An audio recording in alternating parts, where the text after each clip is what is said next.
ఆవేశంలో మాట్లాడిన ఒక విషయాన్ని చంద్రబాబు నాయుడు అసెంబ్లీ సభలో రైజ్ చేసింది. వెంకయ్య నాయుడు లాంటి వాళ్ళని పక్కన పెట్టారు, ఆయన వలన జరుగుతూ ఉంటుంది అన్నటువంటిది నిజమే. వాస్తవానికి ఆంధ్రప్రదేశ్లో ఓట్ల కోసం ఇవాళ తిరుగుతున్నటువంటి పార్టీలన్నీ ఆంధ్రాకి అన్యాయమే చేసినాయి. రాష్ట్ర విభజన సందర్భంలో నోళ్ళకి గుడ్డలు కట్టుకున్న వాళ్ళు ఒకళ్ళు, ఏ సమాధానము చెప్పకుండా మీరు తీసుకునేదేదో మీరు తీసుకొని మేము ప్రజల దగ్గరికి వెళ్తామని కూర్చున్న వాళ్ళు ఒకళ్ళు, ఎవ్వరూ బాధ్యత తీసుకోలేదు. అదే సందర్భంలో ప్రధాన పార్టీలకు సంబంధించినటువంటి వ్యవహారం విచిత్రంగానే జరిగింది.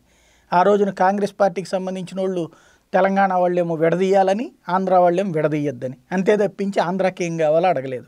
అట్లాగే తెలుగుదేశం పార్టీ వాళ్ళు అంతే, విడదీయాలని అటు, విడదీయొద్దని ఇటు, రెండు వైపులా ఎవ్వరూ ఏమీ అడగనటువంటి సందర్భంలో జయరాం రమేష్ లాంటి వాళ్ళు కూర్చుని బిల్లులు తయారు చేసి పారేసి చేతికొచ్చినట్టు తయారు చేస్తున్న సందర్భంలో నిలదీసి నిగ్గదీసింది ఆ రోజున వెంకయ్య నాయుడు.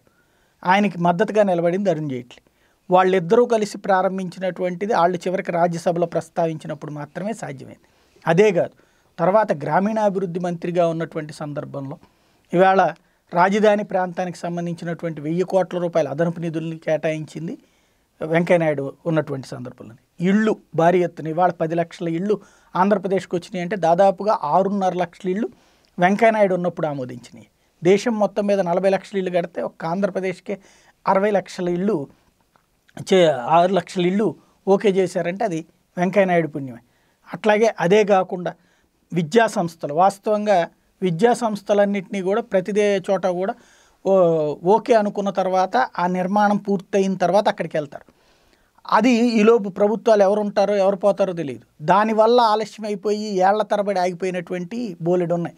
ఎక్కడో ఎందుకు, రాజధాని విభజనే పూర్తిగా లేదు. పంజాబు హర్యానాకి సంబంధించి చండీగఢ్ రాజధాని ఇప్పటికీ అట్లాగే ఉంది. 2 రాష్ట్రాలకి వేరువేరు రాజధానులు లేవు. ఆ రోజుల్లో ఏర్పాటు చేసినటువంటి సందర్భంలో ఉమ్మడి రాజధాని అని పెడితే అట్లాగే ఉండిపోయింది. అట్లాంటి సిచ్యుయేషను రాష్ట్రంలో రాకుండా ఆయన పెద్దరికంగా బాధ్యతాయుతంగా ముందు క్లాసులు బిగిన్ చేసేలాగా కేంద్ర మంత్రుల మీద ఒత్తిడి తెచ్చేశారు. క్లాస్ ఎప్పుడైతే బిగిన్ అవుద్దో దానికి సంబంధించినటువంటి కార్యకలాపాలు కేంద్ర పర్యవేక్షణలోకి వెళ్ళిపోతాయి. ఎప్పుడైతే అది జరుగుతుందో దాని రూల్ ప్రకారం కన్స్ట్రక్ట్ చేయాల్సినవన్నీ కూడా చేయాల్సి ఉంటుంది. అవి ఈవేళ కన్స్ట్రక్షన్ జరుగుతోంది.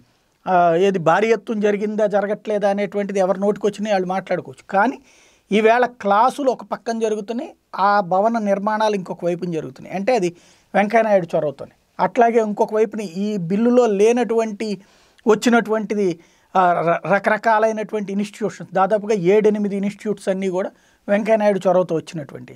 అట్లాగే రాష్ట్రానికి సంబంధించినటువంటి కీలకమైనటువంటి ప్రయోజనాల విషయంలో వెంటపడి ఇప్పటికి కూడా కాస్త కోస్తో మాట్లాడుతున్నది కానీ అడిగింది వెనక నుంచి అయినా సరే పనిచేస్తున్నటువంటిది వెంకయ్యనాయుడు.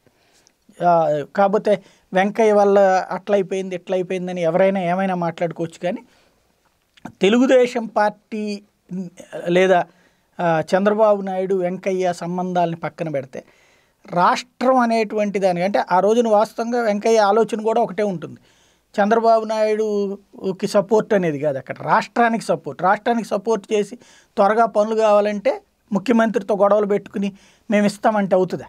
సాధ్యం కాదు కదా. కాబట్టి ఓ పక్కన ఆయన బాధ్యతగా నడుపుకుంటూ రావడం వల్లనే ఈవేళ చాలా వరకు సమకూరిని. ఇంకా మధ్యలో ఆయన చెప్పినటువంటిది ఈలోపు రాజకీయ ప్రయోజనాల కోసం ఆగిపోవడం వల్ల చాలా వరకు ఆగినాయి. కానీ లేకపోతే ఇంకా వేగంగా పూర్తి అవ్వడానికి ఉండేటువంటి అవకాశాలు ఉండేది. అదే సందర్భంలో వెంకయ్యనాయుడు ఉపరాష్ట్రపతిగా పదోన్నతే, కానీ అదొక రబ్బర్ స్టాంప్ కార్యకలాపమే. దానివల్ల ఆయన ఇప్పటికి కూడా అసంతృప్తితో ఉండొచ్చు. కానీ ఆయనే కనుక కీ పొజిషన్లో ఉంటే రాష్ట్రానికి సంబంధించినటువంటి మరిన్ని అద్భుతమైనటువంటి పనులు వేగంగా జరిగి ఆయన అవతలకి వెళ్ళిపోవడం వలన ఒక రకంగా ఒక స్పీడ్కి అడ్డం పడిందని చెప్పుకోవచ్చు. అయితే దక్షిణాది నుంచి ఎవరున్నారు అనేటువంటిది ప్రశ్నలు రైజ్ చేశారు. నిర్మలా సీతారామన్ కూడా దక్షిణాదికి సంబంధించిన ఆవిడే.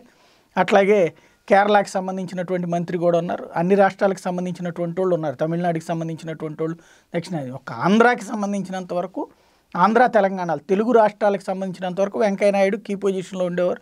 ఆయన లేకపోవడం అన్నటువంటిది ఒక రకంగా తెలుగు రాష్ట్రాల స్పీడ్కి, అక్కడ మనకు కావలసినటువంటి ల్యాబింగ్ లేదా వేగంగా పని చేసుకోవడానికి మాత్రం ఇబ్బందికరమైనటువంటి పరిణామం అంటంలో అతిశయోక్తి ఏం లేదు.